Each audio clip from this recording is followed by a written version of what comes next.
प्यारे विद्यार्थियों, आप लोगों को भक्ति काल का परिचय, निर्गुण सगुण के कवि, रचनाएं और उनकी विशेषताओं के विषय में बताऊंगी।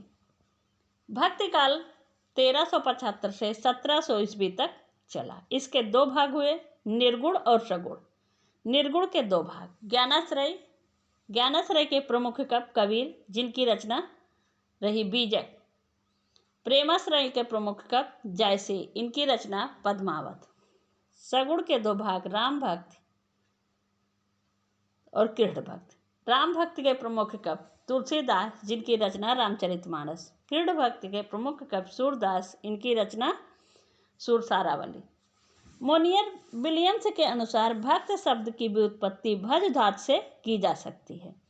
भक्ति भावना आर्यों के दार्शनिक एवं आध्यात्मिक विचारों के फलस्वरूप क्रमशः श्रद्धा, उपासना से विकसित होकर उपास्य भगवान के ऐश्वर्य में भाग लेना। भक्ति काल की राजनीतिक स्थिति।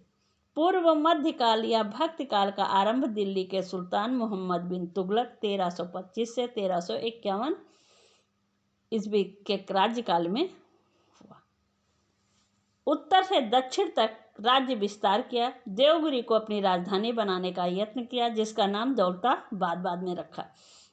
हिंदू प्रजा के प्रति उदारवादी थे। 1412 ईस्वी में तुगलक वंश का आधिपत्य समाप्त हो गया है। इसके बाद सैयद वंश का शासन स्थापित हुआ, जो 1451 ईस्वी तक चलता रहा। सुल्तान इब्राहिम लोदी अंतिम शासक थे। 1562 ईस्वी में दिल्ली को अकबर ने अपने राज्य में मिला लिया। बहादुर शाह वहाँ का शासक रहा। जौनपुर को फिरोज शाह तुगलक ने अपने चचेरे भाई जूना शाह के याद में बसाया। विद्यापति ने कीर्तिलता में जौनपुर का रोचक वर्णन किया है। अकबरनामा भी इसी काल में लिखा गया। भक्ति काल की सामाजिक स्थिति। हिंदू समाज में भी वर्णाश्रम धर्म का उचित पालन नहीं हो पाता था। जातियां, उपजातियों की संख्या में वृद्धि हो गई थी और पारस्परिक व्यवहार में आत्मीयता नहीं रह गई थी। दास प्रथा भी प्रचलित थी। हिंदू कन्याओं को संपन्न मुसलमान अधिकाधिक संख्या में क्रय करके अपने घरों में रख लिया करते थे। कुलीन नारियों का अपहरण होने लगा था। पर्दा प्रथा उन दिनों की आवश्यकता बन गई थी। सामाजिक जीवन के मूल आधार हिंदुओं में संयुक्त परिवार थे। छुआछूत के नियम कठोर थे। खेतीहर, मजदूर, व्यापारी तथा नौकरी पेशा मुसलमानों से भी परस्पर भेदभाव की कमी न थी। बहुविवाह प्रथा के कारण हरमों में नारियों की दुर्गत हुआ करती थी। सांस्कृतिक स्थिति। परवर्ती गुप्त काल में वैदिक धर्म का पुनरुत्थान हुआ। पूजा, तीर्थाटन, अवतारवाद, गौ ब्राह्मण रक्षा, धर्मशास्त्रों का सम्मान, कर्म फल में विश्वास पौराणिक धर्म की प्रमुख विशेषता थी। विष्ठावाद, दैत्य, केवलादैत्य, दैत्यादैत्य, शुद्धादैत्य आदि मतों की स्थापना की। कुल देवता और ग्राम्य देवता इन्हीं की उपज हैं। धर्माचार्य के नाम पर अनाचार, मिथ्याचार और व्यभिचार तक पलने लग गया। भक्ति आंदोलन की लोकप्रियता इतनी बढ़ गई कि कला के क्षेत्र में 4 वर्गों में विभक्त किया गया। वास्तुकला, मूर्तिकला, चित्रकला तथा संगीत कला। इन पर भी मुस्लिम रंग छा गया। निर्गुण भक्त की ज्ञानाश्रयी शाखा। संत का संबंध शांत से माना गया और इसका अर्थ होता है निर्वृत्त, मार्गी या बैरागी, जो आत्म उन्नति एवं लोक मंगल में रत रहता है, वह संत है। निर्गुण संतों की विचारधारा के बीच सिद्धनाथ कवियों की रचनाओं में तो मिलते ही हैं। कबीर, रामानंद, रैदास, गुरु नानक, हरिदास, निरंजनी, दादू दयाल, मलुकदास, सुंदरदास तथा शेख फरीद हैं। ईश्वर को निर्गुण, निराकार, घट घटवासी तथा सूक्ष्म माना गया। ईश्वर के नाम की महत्ता पर निर्गुण भक्त कवियों ने भी बल दिया है। संत कवियों का उद्देश्य कविता करना न होकर उपदेश देना व समाज सुधार करना था। ज्ञानाश्रयी शाखा के प्रमुख कवि और उनकी रचनाएं।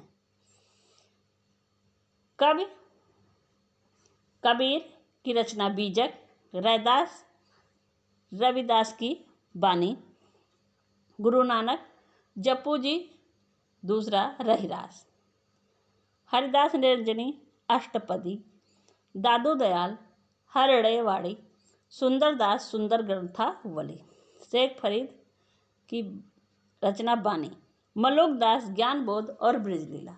मलुक दास आलसियों के संबंध में एक कविता कहते हैं, अजगर करे न चाकरी, पंछी करे न काज, दास मलुका कह गए, सबके दाता राम। ज्ञानाश्रयी शाखा की विशेषता, निर्गुण ब्रह्म की उपासना। संतों ने निर्गुण राम की को अपना आराध्य माना था। वो दशरथ पुत्र राम को से भिन्न थे। कस्तूरी कुंडल बसे, मृग ढूढ़े बन माहे, ऐसे घट घट राम हैं, दुनिया देखत नाहे। रूढ़ियों और वाचारों की निंदा। संतों ने जात पात ऊंच नीच के भेदभाव का खंडन कर मानव मात्र की समानता पर बल दिया। जात पात पूछे नहीं कोई, हरि का भजे सो हरि का होई। अंतर साधना पर बल। संतों ने हृदय की आंतरिक शुद्धता पर बल दिया। प्राणियों के प्रति दया सहानुभूति की भावना रखनी चाहिए, तभी ईश्वर का साक्षात्कार संभव है। यदि दर्शन करना चाहिए, दर्पण माजत रहिए, दर्पण में लगी काई तो दर्शन किया न जाए। कहते हैं गुरु की महिमा का वर्णन। संतों ने गुरु को ईश्वर से श्रेष्ठ माना है। अज्ञान को दूर करने वाला गुरु होता है, ईश्वर से संबंध जोड़ने वाला गुरु होता है। गुरु गोविंदो खड़े, काके लागू पाए, बलिहारी गुरु आपने गोविंद दियो बताए। अद्वैतवादी दर्शन। इस वाद का प्रारंभ शंकराचार्य जी ने किया। ब्रह्म और जीवन की एकता का प्रतिपादन, माया के अस्तित्व को स्वीकार करना। कविता तो उनके उपदेशों का साधन मात्र थी। यह ऐसा संसार है जैसा सेमर फूल, दिन दस के व्यवहार में झूठे रंग न भूल। रहस्यवाद। जीवात्मा और परमात्मा के संबंधों का भावात्मकता के साथ वर्णन करना ही संत कवियों की रहस्यवाद है। दुल्हन गाऊं मंगल चार, हमरे घर आए हो राजा राम भरथार। माया का खंडन। संत कवियों ने माया को महाठगनी कहा और उससे सावधान रहने का उपदेश दिया। माया महाठगनी हम जानी, त्रिगुण फांस लिए कर डोले, बोले मधुर बानी। मानवतावादी चिंतन। निर्गुण संतों ने मानवीय एकता के लिए विभिन्न धार्मिक मत, सामाजिक कुरीतियां और अंधविश्वासों का खुलकर आलोचना किया। कछु ना कहें आपको, कछु ना संग जाए, दादू निरपख हमें रहे, साहिब सो ल्यो लाए। भजन और नाम स्मरण। संतों ने बाड़ी में नाम स्मरण प्रभु मिलन का सर्वोत्तम मार्ग है। पोथी पढ़ पढ़ जग मुआ, पंडित भया न खोए, ढाई आखर प्रेम का, पढ़े सो पंडित होए। भाषा शैली। सधुकड़ी या बेमेल खिचड़ी। अवधी पूर्वी, खड़ी बोली, राजस्थानी, फारसी, अरबी और पंजाबी भाषाओं का प्रयोग। उलटवासी शैली का प्रयोग रहा। वह दोहा, छंदों का प्रयोग, उपमा, रूपक, उत्प्रेक्षा, विरुद्धाभास आदि का समावेश तथा शांत रस का प्रयोग। कबीर बिछड़िया राम सु, न सुख धूप न छां। निर्गुण प्रेमाश्रयिया सूफी का विधारा। सूफी शब्द की व्युत्पत्ति सफा शब्द से हुई। इसका अर्थ है पवित्र होता है। इसमें सूफी कवियों की प्रेम काव्य ग्रंथों की प्रमुखता है, किंतु इनका प्रेम तत्व परंपरागत भारतीय श्रृंगार भावना से थोड़ा भिन्न है। इनकी भारतीय श्रृंगारिक रचनाओं में विवाह, दाम्पत्य एवं सामाजिक जीवन की मर्यादाओं को स्वीकार करके चलने वाले गृहस्थिक प्रेम का वर्णन है। वहीं उनमें शुद्ध स्वच्छंदतापूर्ण दृष्टिकोण, सौंदर्य भावना, साहसपूर्ण क्रियाकलाप एवं समाज विमुख प्रणय भावना का चित्रण हुआ है। इसके प्रमुख कवि जायसी हैं। कवि एवं उनकी रचनाएं। मलिक मोहम्मद जायसी, पद्मावत 1540 ईस्वी, मुल्ला दाऊद चंदायन 1379 ईस्वी, कुतबन मृगावती 1503 ईस्वी, नंददास रूपमंजरी 1568 ईस्वी, उस्मान चित्रावली 1613 ईस्वी, नूर मोहम्मद इंद्रावती 1744 ईस्वी, आलम माधवानल काम कंदला 1584 ईस्वी, कासिम शाह हंस जवाहिर, शेख नबी ज्ञानदीप 1619 ईस्वी। सूफी काव्य धारा की विशेषता।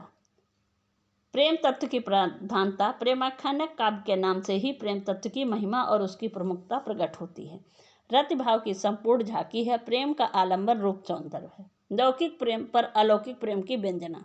सूफी काव्य साधना मूलक काव्य है। प्रेम साधना द्वारा ईश्वरता की प्राप्ति या अलौकिक प्रेम अनुभूति करना ही इसका मुख्य लक्ष्य है। गुरु की महिमा का वर्णन। सूफी कवियों ने भी गुरु की महिमा का वर्णन किया है। गुरु सुवा जय पंथ दिखावा, बिन गुरु जगत को निर्गुण पावा। रहस्यवाद की प्रतिष्ठा। हिंदू प्रेमाख्यानक काव्य रागानुभूति की भूमि पर जीवात्मा परमात्मा इत्यादि में स्थापित करते हैं। जायसी का रहस्यवाद भावात्मक है। माटी के तन भंडा, माटी तन खंडा, जो कोई खेले माटी सन, माटी प्रेम प्रचंडा। हिंदू मुस्लिम एकता का प्रयास। प्रेम साधना द्वारा पूरी उदारता के साथ भारत के पूर्व धर्म संप्रदाय तथा जनता के जीवन के साथ घुल मिलकर काम किया। प्रबंध शैली का प्रयोग। हिंदी काव्य धारा में सही रूप से प्रबंध काव्य का प्रयोग सूफी कवियों में माना जाता है। मसनवी शैली का प्रयोग। हिंदी प्रेमाख्यानक काव्य की शैली मसनवी शैली है। वियोग वर्णन में उभात्मक वर्णन करना मसनवी शैली के अंतर्गत आता है। अवधी भाषा के प्रति अनुराग। सूफी काव्य की भाषिक संरचना विषयक प्रवृत्ति अवधी भाषा के प्रति रही है। मध्यकालीन प्रबंध रचना अवधी में की गई है। दोहा चौपाई का प्रयोग। छंद विधान दोहा चौपाई शैली में लिखा गया। श्रोठा, सवैया तथा कवित आदि का भी प्रयोग हुआ। सगुण भक्ति धारा। राम मार्गी शाखा। सगुण भक्ति का बीज वैदिक देवता विष्णु के अवतारी स्वरूप में ही पाया जाता है। वैष्णव भक्ति भावना को शास्त्रीय धरातल के साथ साथ व्यवहारिक धरातल पर भी प्रतिष्ठित किया। भारतीय साहित्य में सौंदर्य एवं मधुर का सुंदर समन्वय भक्ति काव्य में ही दिखाई पड़ता है। सगुण राम भक्ति की ही एक धारा रसिक संप्रदाय है, जिसका प्रवर्तन स्वामी अग्रदास ने किया है। सगुण भक्ति का पल्लवन गोस्वामी तुलसीदास जी ने किया। काव्य एवं रचनाएं। गोस्वामी तुलसीदास रामचरितमानस, विनय पत्रिका, कवितावली। ईश्वरदास भरत मिलाप, सुंदरदास हनुमान चरित्र, अग्रदास ध्यान मंजरी, केशवदास रामचंद्रिका, लालदास अवध विलास, मैथिली षडगुप्त, साकेत। सगुण राम भक्त काव्य की विशेषताएं। सगुण साकार राम की भावना रूप में उपासना। तुलसी ने राम को लोक रक्षक एवं लोक संग्रही चरित्र को जन जन तक पहुंचाने का कार्य किया। तुलसी ने धनुर्धर राम के माध्यम से युगीन निराशा को आशा में, उदासीनता को उत्साह में, अवसाद को आह्लाद में बदलने का सफल प्रयास किया। राम की शक्तिशील सौंदर्य समन्वित चित्रण। सामाजिक धरातल पर राम के भागवत रूप को स्थापित करने के लिए तुलसी ने राम को शक्तिशील एवं सौंदर्य का सुंदर समन्वय स्थापित किया। तुलसी ने उत्तर भारत के लोक मानस को रामामय बना दिया। ज्ञान कर्म एवं भक्ति का समन्वय। सगुण राम भक्ति काव्य की में को उपासना का आधार मानकर जीवनोत्सक हेतु ज्ञान कर्म योग भक्ति सबको मिश्रित रसायन तैयार किया गया है। प्रेम पुलक केवल कहिनामु, कीन दूर ते दंड प्रणाम। राम सखारी से बरबस भेंटा, जुनि मह लुटत स्नेह समेटा। जीवन की व्यापक वैराग्य की व्यंजना। हिंदी के मध्ययुगीन सगुण राम भक्त काव्य में जीवन का कोई आयाम अछूता नहीं रह गया। धर्म, समाज, राजनीति, अर्थ चेतना, कर्मकांड, नीति व्यवहार आदि के सभी आवश्यक अंगों को अपेक्षित स्तर पर आदर्शित बनाने में राम के सगुण रूप का बड़ा सुंदर प्रयोग किया है। लोक मंगल की भावना। राम भक्त साहित्य में राम एक लोक रक्षक के रूप में वर्णित हुए हैं। लोगों को ऐसे ईश्वर की आवश्यकता है जो दीन दुखियों की पुकार सुनकर उनकी रक्षा कर सके और धर्म का नाश करके धर्म की प्रतिष्ठा करे। एक भरोसे, एक बल, एक आस विश्वास, एक राम घनश्याम ही चातक तुलसीदास। विविधपूर्ण काव्य रूप। सगुण भक्ति काव्य की रचना प्रबंध एवं मुक्तक दोनों शैलियों में की गई। तुलसी की काव्य शैली में 10 भेदों का उल्लेख किया गया है। अवधि के साथ ब्रजभाषा का प्रयोग। राम भक्ति काव्य की शैली प्रबंध मूलक तथा प्रधान भाषा अवधि एवं प्रमुख छंद दोहा चौपाई और ब्रजभाषा का भी प्रयोग हुआ है। सगुण भक्त कृष्ण मार्गी शाखा। कृष्ण की बाल लीला गोपाल स्वरूप का आरंभ पुराणों से हुआ है। भगवत पुराण, हरिवंश पुराण, विष्णु पुराण एवं पद्म पुराण से हुआ। उसमें उनकी महिमा का विस्तार पूर्वक वर्णन किया गया है। कृष्ण के 2 रूप हैं, लोकरक्षक एवं लोकरंजक। महाभारत में कृष्ण लोकरक्षक हैं जबकि पुराणों में कृष्ण लोकरंजक हैं। वल्लभ संप्रदाय जिसके प्रवर्तक वल्लभाचार्य जी हैं, इनका सिद्धांत शुद्धताद्वैत है। इनके सिद्धांत के अनुसार ब्रह्म माया से सदा स्वतंत्र एवं निर्लिप्त है। जीव सत्य या नित्य है। जीव की 3 स्थितियां, शुद्ध जीव, संसारी जीव तथा मुक्त जीव। जगत जड़ है, यह ना उत्पन्न होता है और ना मिटता है। इसके प्रमुख कवि सूरदास जी हैं। कवि एवं रचनाएं। सूरदास सूरसागर, साहित्य लहरी, सूर सारावली। नंददास रसमंजरी, मानमंजरी, रूपमंजरी। हित हरिवंश, हित 84। रसखान सुजान रसखान। मीराबाई नरसी जी का मायरा, गीत गोविंद टीका। हरिराम व्यास, व्यास बाड़ी, श्री भट्ट, युगल शतक, चंद्र गोपाल, चंद्र 84, राधा विरह। ध्रुवदास दान लीला, मान लीला, हित श्रृंगार लीला। सगुण कृष्ण भक्ति काव्य की विशेषताएं। राधा कृष्ण की लीला गान। कृष्ण भक्ति काव्य की मध्यकालीन हिंदी कविता में कृष्ण लीला का गुणगान वल्लभ संप्रदाय और गौड़वी संप्रदाय से भी इसी रूप का महत्व है। वात्सल्य एवं श्रृंगार रस की प्रधानता। भक्ति काव्य में वात्सल्य एवं श्रृंगार रसों की प्रधानता दिखाई पड़ती है। सूरदास नंददास की कविता में तो वात्सल्य एवं श्रृंगार का उत्कृष्ट ही रूप दिखाई पड़ता है। लोक रंजन की प्रधानता। कृष्ण भक्ति काव्य में लोक रक्षा का प्राय अभाव है, पर लोक रंजन का रंग गाढ़ा है। दान लीला, मान लीला, चीरहरण, रास लीला इनकी कविता के मुख्य केंद्र हैं। मुक्तक रचना। सगुण कृष्ण भक्ति रूप रचना की दृष्टि से मुक्तक रचना है, गेय पद हैं। गीत पद्धत शैली का प्रयोग। इस काल के कवियों की रचना विभिन्न राग रगनियों में समायोजित है। प्रेम का संयोग और वियोग ही इस धारा की रसधारा है। प्रकृति चित्रण। यह साहित्य भावात्मक काव्य है। ब्रह्म प्रकृति का चित्रण उद्दीपन के लिए हुआ है। पृथ्वी, अंतरिक्ष, आकाश, वनकुंज, भवन आदि का सुंदर चित्र प्रस्तुत किया है। भाषा का प्रयोग मध्यकाल में हिंदी भाषा के 2 रूप रचना के माध्यम से प्रचलित हैं। अवधिराम काव्य एवं प्रबंध रचनाओं के लिए तथा ब्रज मुक्तक कृष्ण काव्य के लिए प्रयुक्त हो रही है। कलात्मक शब्द चयन, अलंकार एवं अप्रस्तुत विधान और सौंदर्य व्यंजक बिंब सृष्टि की दृष्टि से ये कविता बड़ी है। कला, कलित भाषा एवं अभिव्यंजना शैली सभी ओर से सराही गई है। हिंदी काव्य शास्त्र की बृजभूमि। विभिन्न काव्यांगों को सुस्पष्ट रूप से प्रस्तुत किया है।